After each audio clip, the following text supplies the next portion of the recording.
In the annals of philosophy, few figures have been as enigmatic and audacious as Diogenes of Sinope. Best known for his lantern-lit quest for an honest man, Diogenes was more than a mere provocateur. He was the embodiment of Cynic philosophy, challenging societal norms and redefining what it meant to live a good life. But who was this man, and why does his legacy endure? Let's explore. Early life in exile. Diogenes hailed from Sinope, a prosperous port city on the southern coast of the Black Sea. But his tranquil life there was short-lived. Legend has it that Diogenes and his father, a banker, were implicated in a scandal involving the defacement of currency. Fleeing Sinope, Diogenes arrived in Athens, a city that would witness his most audacious acts. Life in Athens, the birth of a cynic. In Athens, Diogenes was introduced to Antisthenes, a follower of Socrates and the founder of Cynic philosophy. Under his tutelage, Diogenes embraced the Cynic lifestyle of austerity, self-sufficiency, and virtue.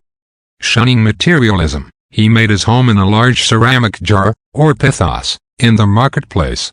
Provocative acts, challenging the status quo. Diogenes was not one for quiet contemplation.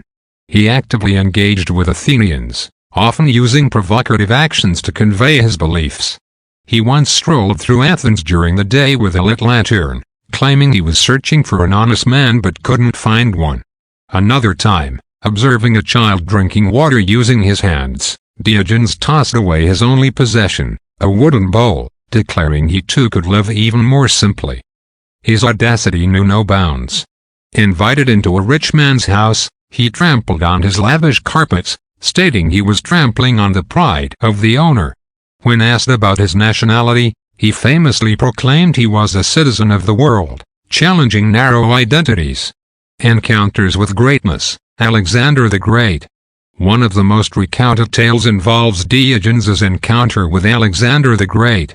The mighty conqueror approached Diogenes, who was sunbathing, and offered to grant him any wish. Without missing a beat, Diogenes replied, "Stand out of my sunlight." Here was a man who could not be wooed by power or prestige. Diogenes on wealth and wants. For Diogenes, societal conventions and the pursuit of wealth were not just unnecessary but harmful. He once saw a rat and remarked how it didn't need the trappings of civilization to be happy. Why, then, should humans be slaves to their desires? By showing contentment in having nothing, he exemplified freedom in its purest form.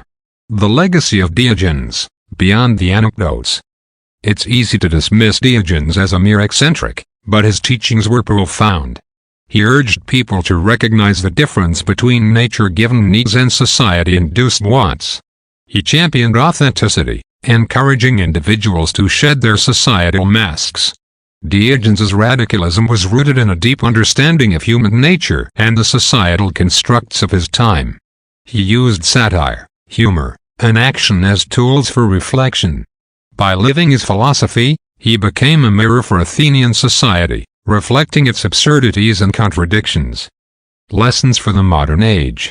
Today, in our world of consumerism and endless desires, Diogenes' philosophy is more relevant than ever. He challenges us to question our blind adherence to societal norms, to distinguish between our true needs and artificial wants. Diogenes shows us that happiness doesn't lie in accumulation but in freedom from insatiable desires. His life urges us to introspect. Are we truly free? Or are we prisoners of our own making, shackled by endless wants? Conclusion. Diogenes of Sinope, with his lantern, jar, and audacious spirit, remains one of philosophy's most vibrant figures. He did not pen voluminous texts or establish academies. Instead, he lived his philosophy, challenging, provoking, and enlightening all who encountered him. Through his radical actions and profound insights, Diogenes shines a light on the path to genuine freedom and happiness, reminding us that sometimes, to find the truth, we must be willing to overturn everything we think we know.